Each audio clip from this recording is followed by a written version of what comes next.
No vídeo de hoje, eu gostaria de chamar a atenção de vocês para a função de erro de entropia cruzada. No vídeo anterior, eu falei sobre a função softmax, que fiz essas derivações, que ela é uma função um pouco mais elaborada, né, em que as entradas são ponderadas por essa expressão que está aqui, e o jacobiano dessa função foi essa expressão que a gente chegou aqui. E por que a gente estudou a softmax? A gente estava trabalhando com a sigmoide. A sigmoide já dava resultado na última camada como sendo um resultado entre 0 e 1, que eu poderia interpretar esse resultado, por exemplo, como uma probabilidade num problema de classificação, que é onde isso estava sendo colocado, como uma probabilidade, digamos, dessa amostra pertencer 75% à primeira classe, 90% à outra, 55% à outra. Essa probabilidade seria interessante se o problema de classificação que nós estivéssemos tratando fosse um problema não exclusivo, ou seja, uma amostra poderia pertencer a mais de uma classe, né? No caso dos dígitos escritos à mão, nós temos uma situação um pouco diferente, né? Porque aquela imagem é de um dígito que tem que ser classificado como entre 0, 1, 2 ou até 9, quer dizer, um dos 10 dígitos que estava ali. Então, o resultado final não pode ser uma probabilidade, para ser entendido como uma probabilidade, conceitualmente, seria preciso que a soma dos resultados, como está aqui, fosse 1, porque seria a probabilidade, aqui no caso, diz, sim, seria 66% para ser a segunda classe, né? A primeira classe 22, a segunda 67, a outra 9 e a outra 1%. Aí teríamos uma compreensão melhor entre um modelo e a aplicação desse modelo, aonde esse modelo está sendo aplicado. Da mesma maneira, quando a gente, vamos supor que essa amostra tivesse como a resposta correta esses valores que estão aqui, então, nós tínhamos que fazer uma certa medida de erro entre o que foi previsto e o que tem, e teríamos que saber fazer a variação desse erro nessa avaliação, teríamos que saber calcular essa derivada para poder fazer a camada de backpropagation, para corrigir para usar esse gradiente para corrigir os pesos da rede, né? Nós usamos até agora a função de erro médio quadrático. O erro médio quadrático serve para qualquer coisa. Ele poderia ser aplicado aqui como o erro médio quadrático dessas diferenças entre os valores reais, que é o y estrela, e o valor previsto, que seria o yi aqui, no caso, né?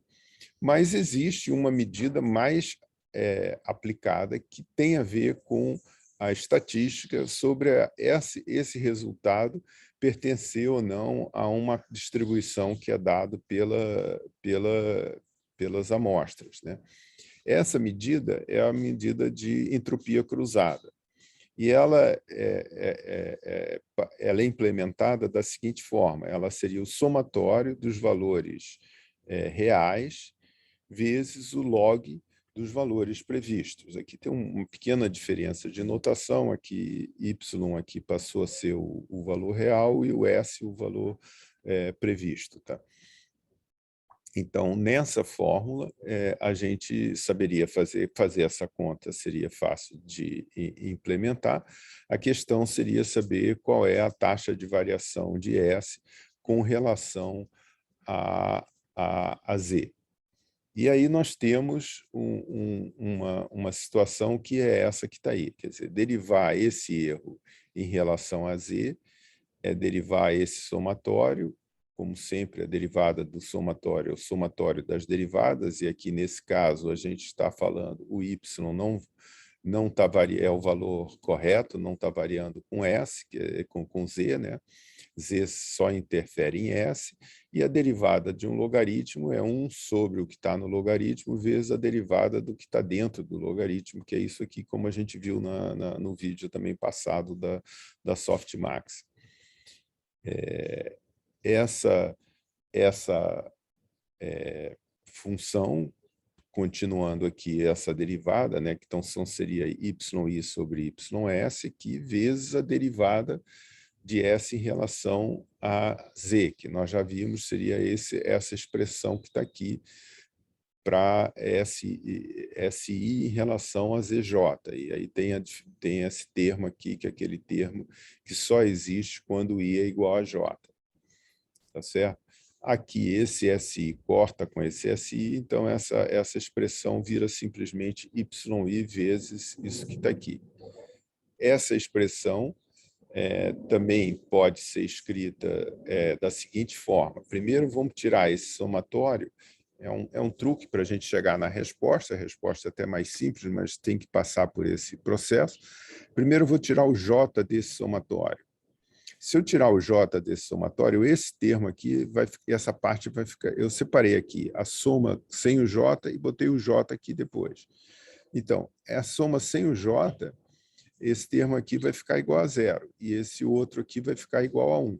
Então, com isso, essa soma aqui vai ficar direto y e sj, como está aqui, e esse outro vai ficar yj1 menos si. Com isso, eu posso também expandir, isso vai ser yj mais si, sj. Ora, essa expressão que está aí, também eu posso voltar com esse si, sj para dentro do... Aliás, percebe aqui que os sinais de menos sumiram, porque aqui tinha um menos, aqui também tinha um menos, menos com menos ficou mais. Posso voltar com esse cara aqui para dentro desse somatório. Então, aqui volta a ser um somatório inteiro, tá? De YISJ menos YJ. Só que esse J não varia com I. Então, ele pode ficar fora do somatório, e aí eu vou ter o somatório de YI. Só que o somatório de YI é 1, porque esses daí nós estamos assumindo que Y são as probabilidades. Então, somar todas as probabilidades de todas as classes dá 1. Então, a diferença acaba sendo simplesmente SJ menos YJ, ou seja, a função de perda é o valor estimado, a derivada da função de perda é o valor predito menos o valor correto, real. Tá? É bem similar, na realidade, à derivada na função do erro quadrático, que a gente já tinha visto. Só tem um fator aqui de 2 sobre n, de diferença. Então, aqui tem uma diferença de notação, mas também tem um fator 2 sobre n aqui dentro da coisa. Então, essa derivada da cross-entropy é fácil. Calcular a cross-entropy, calcular a derivada é fácil, e nós podemos introduzir isso dentro do nosso trabalho, que seria o trabalho de classificação dos dígitos. Né? Se fizermos isso, nós vamos chegar, de novo, a 97% de acurácia, e com uma matriz de confusão bastante boa. Né? É claro que existem erros, não melhorou em relação a sigmoide, infelizmente, porque já está muito bom, e provavelmente os erros que a gente tem nesse problema agora já são erros dos próprios dígitos não terem sido bem escritos, e aí gerando essa confusão. Aqui, essa rede já tem uma capacidade, já está resolvendo o problema muito bem.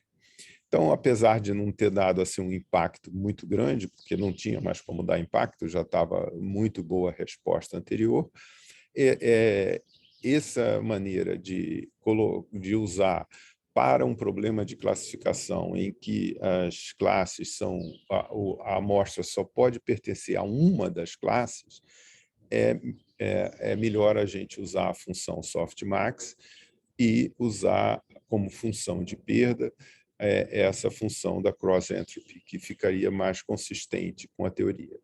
Então, obrigado, é isso hoje.